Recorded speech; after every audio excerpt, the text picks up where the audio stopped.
കെട്ടിക്കിടക്കുന്ന കഫ് ഒരു 5 മിനിറ്റ് കൊണ്ട് മാറ്റിയെടുക്കാൻ പറ്റിയ, അതേപോലെ കഫക്കെട്ട് ഉണ്ടാവാതിരിക്കാൻ വേണ്ടിയിട്ടും ഉള്ള കഫക്കെട്ടിന് വേറെ എന്തൊക്കെ കാര്യങ്ങൾ ചെയ്താലാണ് കഫ നന്നായിട്ട് അലിഞ്ഞു പോവുക എന്നുള്ള കാര്യങ്ങളെക്കുറിച്ചാണ് ഈ വീഡിയോയിൽ നമ്മൾ മനസ്സിലാക്കാൻ പോകുന്നത്. ഞാൻ doctor Naseera, doctor Hisham's health care, Calicut.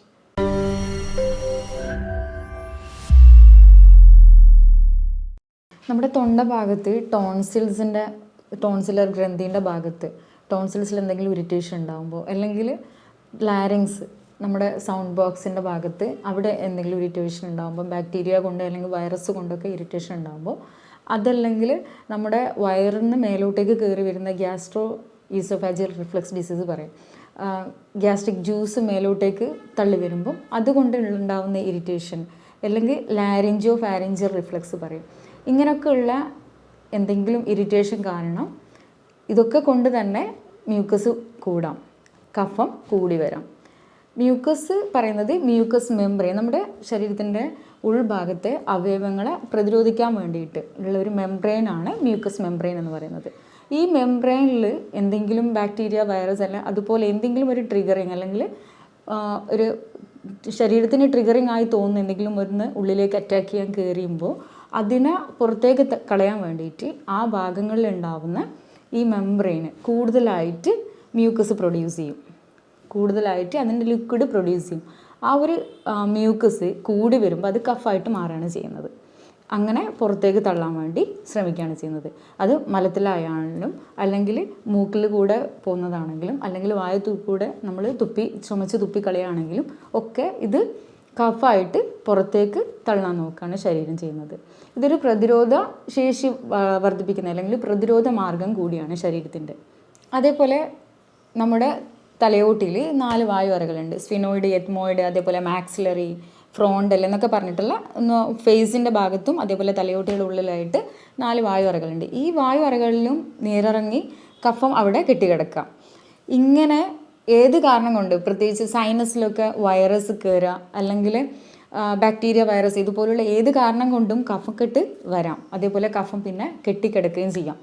തുടക്കത്തിൽ തന്നെ നമ്മൾ ശ്രദ്ധിക്കുമ്പോൾ ഈ കഫം അലിഞ്ഞു പോവുകയും ചെയ്യും. എന്നാൽ ഇത് ആ സമയത്ത് നമ്മൾ അതിനെ ട്രിഗർ ചെയ്യുന്നത് കൂടുതലാക്കി നിർത്തുകയാണെങ്കിൽ അത് അലിഞ്ഞു പോകാനുള്ള സാധ്യത കുറയുകയും ചെയ്യും. അത് ചുമയിലേക്ക് എത്തും, അത് കണ്ടിന്യൂസ് ആയിട്ടുള്ള ചുമയായി മാറും.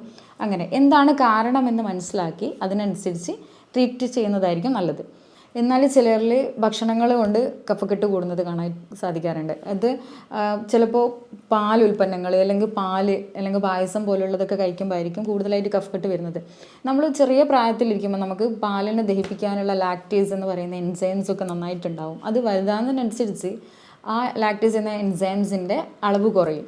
ഈ ഒരു അളവ് കുറയുമ്പോൾ പിന്നെ വലുതായിരിക്കുന്ന ഒരാൾക്ക്, ഒരു അഡൾട്ടായിട്ടുള്ള ഒരാൾക്ക് ഒരു ദിവസം ഒരു 150 ml ഒക്കെ പാൽ കുടിക്കുന്നതുകൊണ്ട് കുഴപ്പമുണ്ടാവില്ല. പക്ഷേ ഇതിലും കൂടുതൽ പാൽ കുടിക്കുമ്പോൾ അത് ഇറിറ്റേഷനും അലർജിയും അല്ലെങ്കിൽ കഫക്കെട്ടും ഒക്കെ ഉള്ള ബുദ്ധിമുട്ടായിട്ട് ഡൈജഷൻ ബുദ്ധിമുട്ടാവുമ്പം അത് ബാക്കിയുള്ള ഇഷ്യൂസിലേക്ക് എത്തിക്കാറുണ്ട്. അത് എല്ലാവർക്കും ഉണ്ടാവില്ല, ചില ആൾക്കാർക്ക് മാത്രമേ ഈ ഒരു ബുദ്ധിമുട്ട് കാണാറുള്ളൂ. അപ്പോൾ ഇങ്ങനെ ഏത് കാരണം കൊണ്ടും കഫക്കെട്ട് ഉണ്ടാവാം, ഉള്ള കഫം കെട്ടിക്കിടക്കുകയും ചെയ്യാം.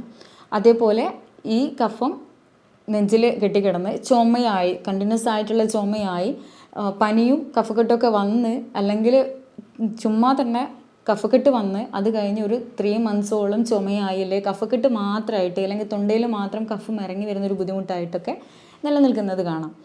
നേരത്തെ പറഞ്ഞ ഗ്യാസ്ട്രോ ഈസോഫാജിയൽ റിഫ്ലക്സ് കൊണ്ടാണ് വരുന്നത് എന്ന് മനസ്സിലാക്കാൻ നമുക്ക് അതിൻ്റെ കൂടെ തൊണ്ടയിൽ നിന്ന് ഇടയ്ക്കിടയ്ക്ക് കഫ ഇറങ്ങി വരുന്നതായിട്ടുള്ള ബുദ്ധിമുട്ടാവാം. അതേപോലെ അതിൻ്റെ കൂടെ വയറു സംബന്ധമായിട്ടുള്ള ഗ്യാസിൻ്റെ ബുദ്ധിമുട്ട്, അല്ലെങ്കിൽ ഏമ്പക്കം വരുന്ന പോലെയുള്ള ബുദ്ധിമുട്ട്, അങ്ങനെ വയറുമായിട്ടുള്ള സംബന്ധമായിട്ടുള്ള ബുദ്ധിമുട്ടുകൾ കാണാം. പ്രത്യേകിച്ച് രാത്രി ആകുമ്പോൾ ഇത് കൂടുന്നതായിട്ട് കാണാം. രാത്രി പുലർച്ചയ്ക്ക് ചുമച്ച് എഴുന്നേൽക്കുന്ന ബുദ്ധിമുട്ടുകളൊക്കെ ചില പേഷ്യൻസ് പറയാറുണ്ട്. അപ്പോൾ ഇങ്ങനെയൊക്കെ ബുദ്ധിമുട്ടുണ്ടെങ്കിൽ അത് കൂടുതലായിട്ടും അത് ഗേഡ് പറയുന്ന ഗ്യാസ്ട്രോ ഈസോഫാജിയൽ റിഫ്ലക്സ് ഡിസീസ് പറയുന്ന ആ ഒരു ഇനത്തിലേക്കാണ് അതിൻ്റെ ഒരു കോഴ്സ് വരിക.